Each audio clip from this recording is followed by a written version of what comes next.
Oi, meu nome é Heitor, esse é o Alexandre e essa é a Nina. E no nosso grupo também estão o Eric e a Stephanie. Hoje a gente está aqui para apresentar o nosso trabalho final de Teoria Geral de Direito Privado, que tem como principal tema animais como força de trabalho. Eu gostaria de começar apresentando algumas histórias peculiares de animais nesse âmbito. A primeira aconteceu em 1922, quando o bode Ioiô foi eleito vereador em Fortaleza. Ele foi eleito como forma de protesto ao sistema eleitoral da época, que estava muito ligado ao contexto da Primeira República, com muitas fraudes eleitorais e votos de cabresto. O bode nunca chegou a tomar posse, mas é muito importante para o imaginário cultural do Ceará até hoje, estando empalhado numa das principais salas do Museu Cearense. E foi recentemente reconhecido por crianças da capital cearense, Fortaleza, como o mascote oficial da cidade. O segundo exemplo é o Wojtek.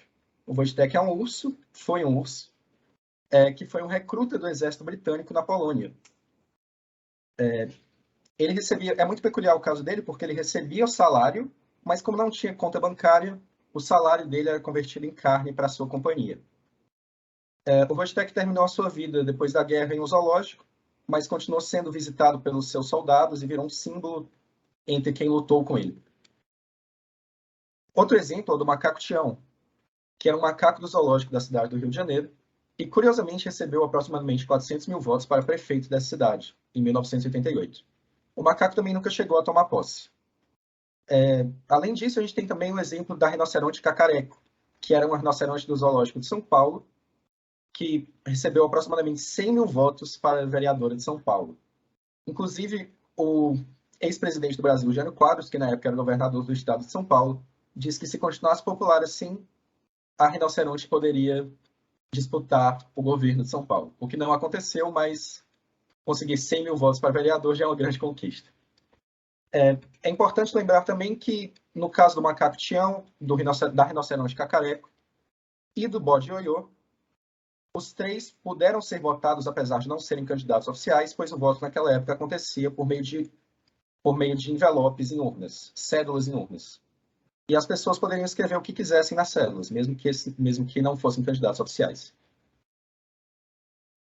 Aqui nós chegamos num questionamento sobre se o animal é uma ferramenta ou um trabalhador. Afinal, se a Declaração Universal dos Direitos dos Animais de 1978, da qual o Brasil é signatário, apresenta o tratamento dos animais como trabalhadores, dispondo sobre uma limitação de jornada e intensidade de trabalho razoável, bem como o devido repouso necessário, será que nós podemos tratar trabalhadores como bens ou coisas? E será que nós podemos tratar bens e coisas como trabalhadores?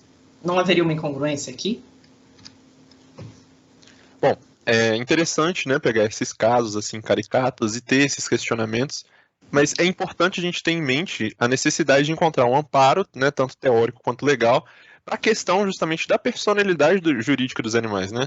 Essa perspectiva, ela vai ser importante para tratar dos mais diversos casos relacionados, como justamente o trabalho animal e da própria situação dos animais no nosso ordenamento jurídico, né? Nesse sentido, o tratamento dado pelo trabalho para além das espécies da Carolina Nasser, ele é bastante interessante, né, porque ele supera a personificação, né, tanto a personificação quanto a reificação dos animais, e leva em consideração a interação entre o contexto informacional em que os animais estão inseridos e as suas características, que é algo indispensável para se pensar no tratamento jurídico dos animais. Né, a justificativa do tratamento jurídico de animais, ela sai desse domínio da divisão das espécies e da dicotomia entre coisas ou pessoas. O tratamento jurídico ele vai ser, então, encaminhado para proteger a maior parte dos interesses envolvidos, sejam eles animais, humanos ou ambientais. E pensando nisso, né, a gente tem várias soluções que seriam, né, soluções legais, previsões mesmo que a gente tem no nosso próprio ordenamento, como, por exemplo, principalmente o artigo 225 da Constituição Federal, que ele tem um papel muito importante. Ele dispõe, né, todos têm direito ao meio ambiente ecologicamente equilibrado, bem de uso comum do povo, essencial à sadia e à qualidade de vida, impondo-se ao poder público e à coletividade o dever de defendê-lo e preservá-lo para as presentes e futuras gerações. E uma previsão do seu parágrafo 1º que coloca: para assegurar a efetividade desse direito, incumbe ao poder público. E aí, no caso, o seu inciso 7º, proteger a fauna e a flora, vedadas na forma da lei, as práticas que coloquem em risco sua função ecológica, provoquem a extinção de espécies ou submetam os animais à crueldade. Então, esse artigo ele reconhece a senciência dos animais, que o que é isso? É a capacidade de sentir dor e sofrimento, bem como a dignidade animal, tendo em vista a preocupação constitucional com os animais, que os estabelece como portadores de dignidade própria. O voto, por exemplo, da Rosa Weber sobre a ação direta de inconstitucionalidade 4.983, de proibição da vaquejada, ela levou em consideração justamente esse artigo, né, entendendo que os animais eles devem ter reconhecido e respeitado uma dignidade própria, fugindo da perspectiva antropocênica. Outras referências importantes, né, que podem ser consideradas como soluções para a situação jurídica dos animais, são os projetos de lei editados a respeito. Então, entre vários projetos de lei que a gente tem, por exemplo, o projeto de lei 3.676, de 2012, apresentado por Eliseu Padilha, que é bastante importante, né, porque ele institui um verdadeiro estatuto dos animais. E ele leva bastante em consideração a disposição constitucional que trata dos animais como seres sencientes. E, além disso, ele traz uma perspectiva interessante na medida que ele coloca os animais não humanos como sujeitos de direitos, né, sendo dever da sociedade e do Estado o combate aos maus-tratos. No seu artigo 4º, esse PL dispõe que o valor de cada ser deve ser reconhecido pelo Estado como reflexo da ética, então está aí a importância das teorias éticas, do respeito e da moral universal, né, da responsabilidade, do comprometimento e da valorização de dignidade e diversidade da vida, contribuindo para livrá-los de ações violentas e cruéis. Então, mais uma vez, a gente vê a previsão constitucional acerca do tema que permite um tratamento mais adequado para esses seres, né, que foge da perspectiva de coisa ou de objeto de tutela. E ainda em relação a esse PL, é possível encontrar disposições que legislam sobre a dignidade dos animais, como em seu título 5º, capítulo 1º, onde se percebe uma preocupação em garantir que eles tenham cuidados que respeitem sua dignidade própria, incluindo justamente a questão dos animais empregados como força de trabalho, que é justamente o cerne desse trabalho. E são os animais, né, que segundo essa referência, não poderiam ser forçados a jornadas excessivas, exaustivas e que causem sofrimento, tendo em vista justamente a proteção da dignidade e a consideração da senciência. Na mesma lógica, a gente tem o PL 6.799-A de 2013, apresentado pelo Ricardo Izar, com o intuito de resguardar os direitos dos animais, né? E esse projeto ele coloca os animais domésticos e silvestres como sujeitos de direitos despersonificados, uma vez que eles possuem natureza jurídica sui generis. E isso é bastante interessante. No artigo 4º desse PL, ele propõe uma nova redação para o artigo 82 do Código Civil, que estabelece o significado de bens móveis, né? O caput dele prevê que são bens móveis suscetíveis de movimento próprio ou de remoção por força alheia, sem alteração da substância ou da destinação econômico-social, e ele adicionaria um parágrafo, que seria um parágrafo único, que o disposto no caput ele não se aplicaria aos animais dos domésticos e silvestres.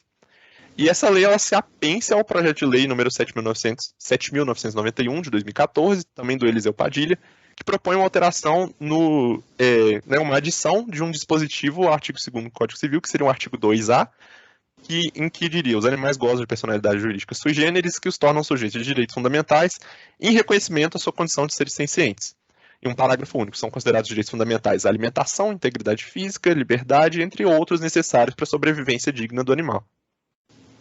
E como nessas outras situações, a gente percebe o compromisso com a previsão constitucional do reconhecimento dos outros animais como seres sencientes dotados de dignidade própria. E é interessante a gente falar justamente também do projeto de lei da Câmara número 27, né, uma perspectiva mais recente, de 2018, que estabeleceria um regime jurídico especial para os animais não humanos. Em seu conteúdo, ele reafirma esses direitos dos animais na sua natureza sui generis e seu caráter senciente, vedando seu tratamento como coisa.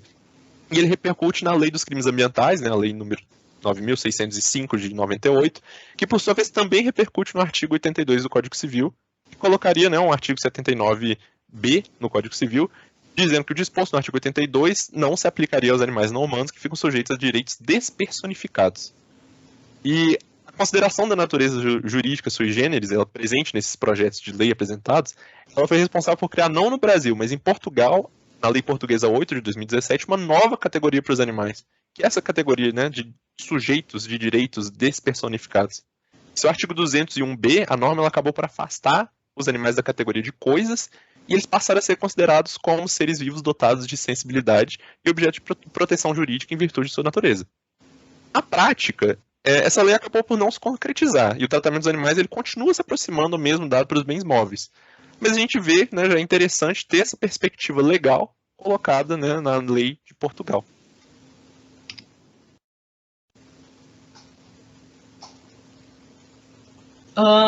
Em relação aos animais e à personalidade, nós vemos que a proibição da violência contra animais reconhece a sua senciência, que, lembramos, é diferente de consciência dos animais não humanos.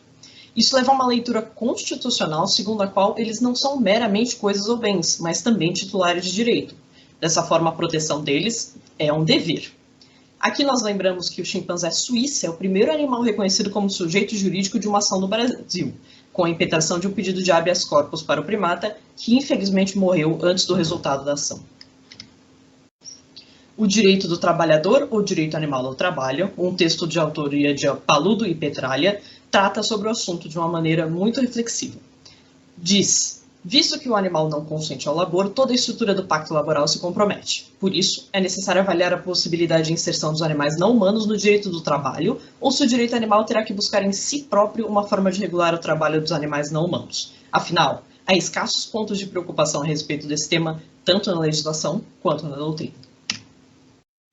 A conclusão do nosso trabalho é que, historicamente, o trabalho animal fundamentou uma cultura baseada na sua exploração. Desde os primórdios, nós tratamos eles como objetos ou ferramentas para usufruirmos dos seus trabalhos. E há lacunas no ordenamento jurídico quanto à questão da regulamentação do trabalho animal.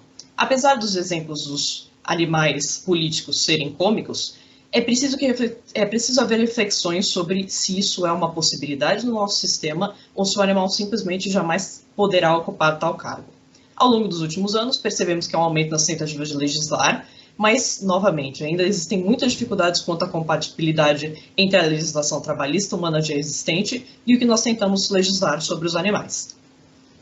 Aqui nós notamos, como sempre, que situações onde existem lacunas ou falta de clareza ou ainda não se tem certeza sobre como proceder, criam uma segurança jurídica absurda e, portanto, precisam ser remediadas.